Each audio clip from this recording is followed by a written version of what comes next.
दोस्तों, हम और आप अपने जीवन में कई तरह के पाप और पुण्य करते हैं। इस शापित युग में ऐसे आपको बहुत कम लोग मिलेंगे जिन्होंने कोई पाप ना किया हो। लेकिन ऐसे लोग अब सावधान हो जाइए, क्योंकि मरने के बाद उन्हें नर्क में कई तरह की यातनाएं झेलनी पड़ सकती हैं और उससे पहले नर्क तक ले जाते समय भी दर्दनाक स्थितियों से गुजरना पड़ता है। दरअसल पुराणों की माने तो जब कोई व्यक्ति मर जाता है तब आत्मा शरीर को त्याग कर अपनी यात्रा शुरू करती है।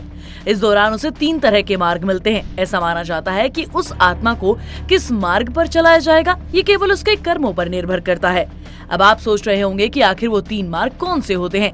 बता दें, ये 3 मार्ग अर्ची मार्ग, धूम मार्ग और उत्पत्ति और विनाश मार्ग है। अर्ची मार्ग ब्रह्मलोक और देवलोक की यात्रा के लिए होता है, वहीं धूम मार्ग पितृलोक की यात्रा पर ले जाता है और उत्पत्ति विनाश मार्ग नरक की यात्रा के लिए। वहीं अगर आप सोच रहे हैं कि आप ज्ञानी हैं, आस्तिक हैं या फिर आप बुद्धिमान हैं, तो आपको नरक के दर्शन नहीं करने पड़ेंगे। तो आपको बता दें, आप एकदम गलत हैं। ऐसे व्यक्ति को भी नरक भोगना पड़ सकता है, क्योंकि ज्ञान विचार से तय नहीं होता है कि आप अच्छे हैं या बुरे, आपके अच्छे कर्मों से तय होता है। इसके साथ ही जो लोग धर्म, देवता और पितरों का अपमान करते हैं, तामसिक भोजन का सेवन करते हैं, ऐसे मनुष्य नरक में जाते हैं। पापी आत्मा जीते जी तो नरक झेलती ही है और मरने के बाद भी उसे उसके पाप के हिसाब से अलग अलग नरक में कुछ समय तक रहना पड़ता है। सिर्फ यही नहीं, लगातार क्रोध करना, कलह करने वाले, दूसरों को धोखा देने वाले, शराब पीना, मांस भक्षण करने वालों का अंजाम बुरा होता है और मरने के बाद ऐसे लोग नरक में ही मिलते हैं, जहाँ उनका सामना यम के देवता यमराज से होता है। गरुड़ पुराण में भगवान विष्णु ने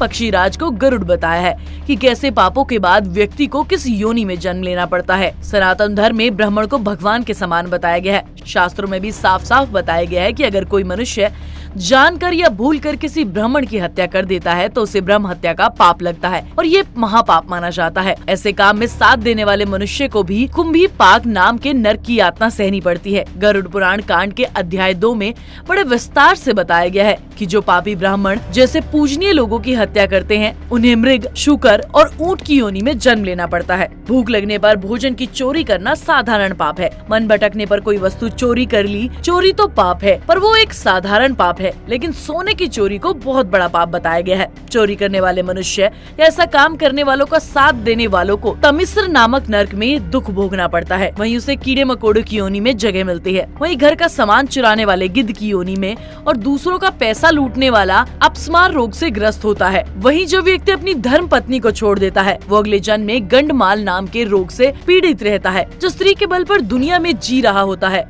वह दूसरे जन्म में लंगड़ा पैदा होता है। गरुड़ पुराण के अनुसार दूसरे की पत्नी से प्रेम बनाने वाले व्यक्ति को घोर नरक में जगह मिलती है। फिर वहाँ से उसे भेड़िया, फिर कुत्ता, गिद्ध, सियार, सांप, कौवा और आखिरी में बुगले की योनि प्राप्त होती है। इन सब जन्मों के पूरा होने के बाद ही उसे मनुष्य योनि में जन्म मिलता है। शास्त्रों की माने तो देवता और पूर्वजों को खुश किए बिना मरने वाले इंसान को 100 सालों तक कोई की योनि में जन्म मिलता है। इसके बाद मुर्गा, फिर 1 महीने के लिए सांप की योनि में रहने के बाद उसके पापों का अंत होता है, तब जाकर मनुष्य के रूप में जन्म लेता है। बता दे, अगर कोई व्यक्ति किसी का कत्ल कर देता है तो उसे इस अपराध की वजह से अगले जन्म में गधे की योनि में जन्म मिलता है। लेकिन अगर वह जिस शस्त्र से हत्या करता है उसी से उसकी भी हत्या हो जाए तो उसे मृग की योनि में जन्म मिलता है। इसके बाद वह मछली, कुत्ता और बाघ बनता है। इस योनि में जन्म लेकर आखिरी में वो मनुष्य की योनि में जन्म लेता है। तो दोस्तों, आज की वीडियो में बस इतना ही। अगर आपको हमारी वीडियो पसंद आई हो तो हमें नीचे कमेंट करके जरूर बताइएगा।